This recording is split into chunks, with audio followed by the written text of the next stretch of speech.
On est le mercredi de la semaine de Pâques et du coup on commence à préparer notre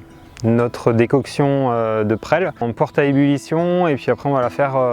légèrement frémir pendant 45 minutes. On aura 2 kg de prêle dilué dans à peu près 80 litres de flotte au départ. Et du coup ça va macérer un petit peu la journée et puis on va la chauffer le soir pour que ça ait le temps de bien infuser, bien s'imprégner puisque c'est de la prêle sèche. Cette prêle de printemps, de Pâques, on va la pulvériser du coup pendant la semaine de Pâques parce que c'est une lune assez importante au niveau du printemps. C'est un moment où il y a l'équinoxe qui s'est fait donc depuis quelques temps.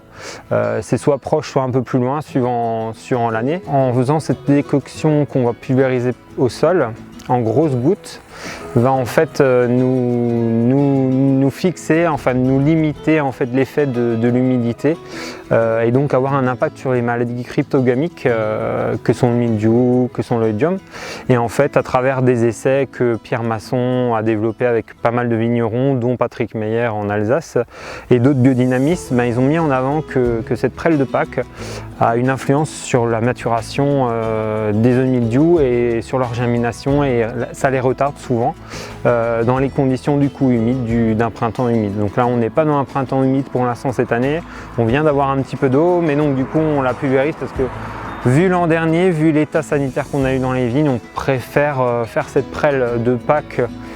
pour limiter notre sensibilité cryptogamique au niveau de la parcelle de manière homéopathique, afin d'assurer un petit peu les devants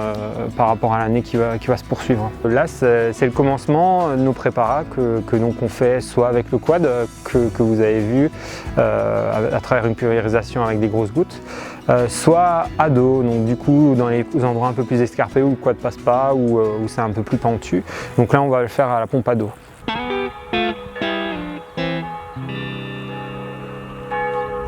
Donc la semaine dernière on a épandu et pulvérisé notre prêle de Pâques, et donc cette semaine on a le sol qui s'est bien réchauffé, on a une atmosphère déjà plus chaude et le sol a pu dépasser à peu près les 12 degrés. Et du coup, à ce moment-là, on passe notre premier préparat biodynamique qui est la 500P, qui est de la bouse de corne préparée, pour ça qu'il y a le P. Et donc du coup, c'est de la bouse de vache qui est enterrée dans une corne de vache pendant un hiver. Et donc on déterre au printemps. On va la dynamiser dans 35 litres d'eau pour 1 hectare, à raison d'une dose de 100 grammes de bouse de corne. Donc c'est vraiment un impact infinitésimal, mais du coup en fait c'est un impact qu'il y a au niveau de la vie du sol, où en fait cet humus qui est très riche en vie, en bactéries, enfin en plein de choses qui ont été transformées du coup pendant cet hiver dans cette bouse de vache, elle va donner une impulsion en fait au sol, et donc ça va donner un peu le réveil au niveau bactérien, champignons, de la vie vraiment du sol, pour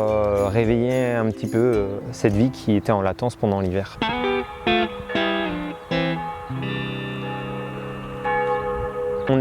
Vous voyez l'état des vignes, on est en pleine floraison, donc la semaine dernière, à la mi-mai, j'ai fait ma première silice. Donc quand il faisait encore à peu près,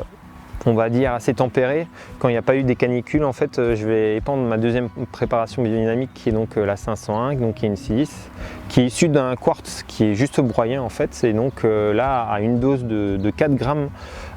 hectare, toujours dilué dans 35 litres d'eau. Nous épandons ça en fait, pulvérisons ça en brouillard tôt le matin, contrairement à la 500P qu'on va faire le soir, puisqu'on a le cycle lunaire qui nous influence, le cycle solaire aussi. Et du coup en fait la 500P va avoir l'énergie du soir, donc descendante, qui va aller plutôt vers le sol. Et en fait la silice, elle, est un élément qui va apporter de la rigidité, de la tonicité et réveiller un peu la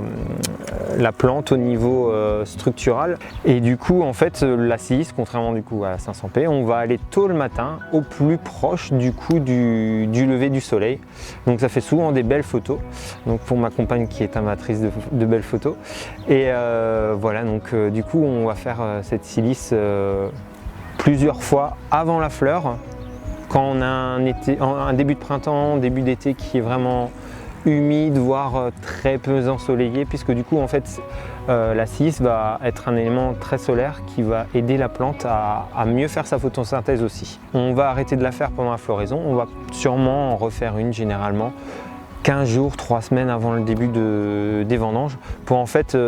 optimiser l'effet de maturation. Donc toujours pareil pour essayer d'optimiser la photosynthèse que les plantes vont faire, utiliser vraiment l'énergie que les jeunes feuilles vont faire pour fabriquer le sucre et ramener en fait le plus de substance au raisin, le plus de goût et voilà.